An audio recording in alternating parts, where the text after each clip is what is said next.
ఏ సంగతిలో ఎట్లా నడుస్తుంది? సంఘం ఎట్లా నడుస్తుంది? సంఘం బాగానే నడుస్తుందండి.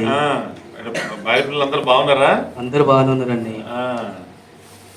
ఏదో నాకు ఏదో విన్నాను, ఏంటి ఈ భార్య ఏదో పక్కింటి వాళ్ళతో బాగా గొడవ పడిందంటే ఏంటి?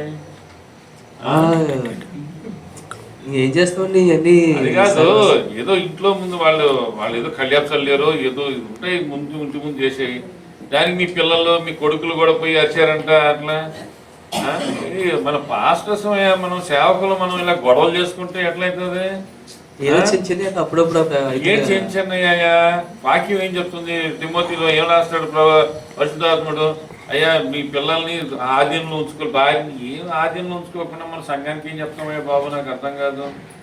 కొంచెం మెయింటైన్ చేయ, కొంచెం ఏదైనా సరే సరిగ్గా మెయింటైన్ చేయాలా.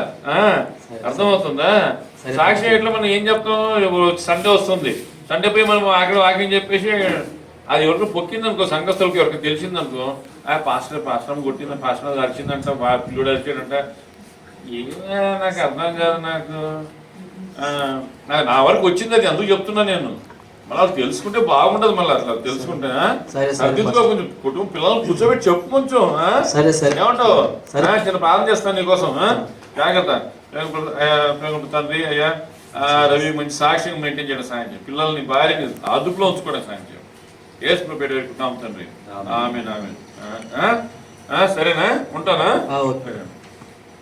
చెప్పింది బాగానే ఉంది, కానీ క్రైస్తవ జీవితంలో మనము అనేకుల్ని గొడవ పెట్టి మనం ఆదివారం రోజు మనం ఎట్లా వాక్యం చెప్పగలం?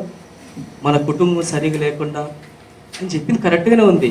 యేసుప్రభు కూడా చెప్పిండు, శాస్త్రులు పరిచర్యలు వాళ్ళు చెప్పిండు చేయమని, కానీ వారి వల్ల జీవించొద్దన్నాడు కదా. అది కరెక్టే కదా అని చెప్పింది, నిజమే. ఇక నుంచి అట్లా జీవించొద్దు నేను అంటే. సంఘంలో నేను సాక్షిగా ఉండాలంటే నా కుటుంబం కూడా మంచిగా ఉండాలి కదా, వాక్యం ముందు ఆ రీతిగా. కాబట్టి పాస్టర్ గారు చెప్పిండ్రు, ఇది కరెక్టే. కాబట్టి ఈ రోజు నుంచి నేను సరి చేసుకొని నా చూపుల్లో, నా తలంపుల్లో, నా ప్రవర్తనలో, ఇరుగు పొరివారి సంభాషణలో ప్రతి దశలో క్రీస్తుకు మాదిరిగా నేను జీవించాలా. ప్రభువానికి ఎంతో వందాలైనా ఒక పాస్టర్ ద్వారా, సేవకుడి ద్వారా నాతో మాట్లాడినావు. నాకు తెలియదు ప్రభా, ఈరోజు నేను తెలుసుకున్నా, తప్పు తెలుసుకున్నాను. ఇక నుంచి నా రీతి ఉండకుండా నా కుటుంబాన్ని, నా పిల్లల్ని నీ మార్గంలో నడిపిస్తా ప్రభా. అనేకులకు ఒక మాదిరిగా నా కుటుంబాన్ని తీసుకుంటా ప్రభా. అలాంటి కృప నాకు ఈ ప్రభా. దేవా యేసయ్యా, నీకు ఎంతో వందనాలు ప్రభా. ఇక నుంచి ఆ రీతి జీవిస్తా ప్రభా. సహాయపడమని యేసుక్రీస్తు నామములో ప్రార్థిస్తున్నాను తండ్రి. ఆమేన్.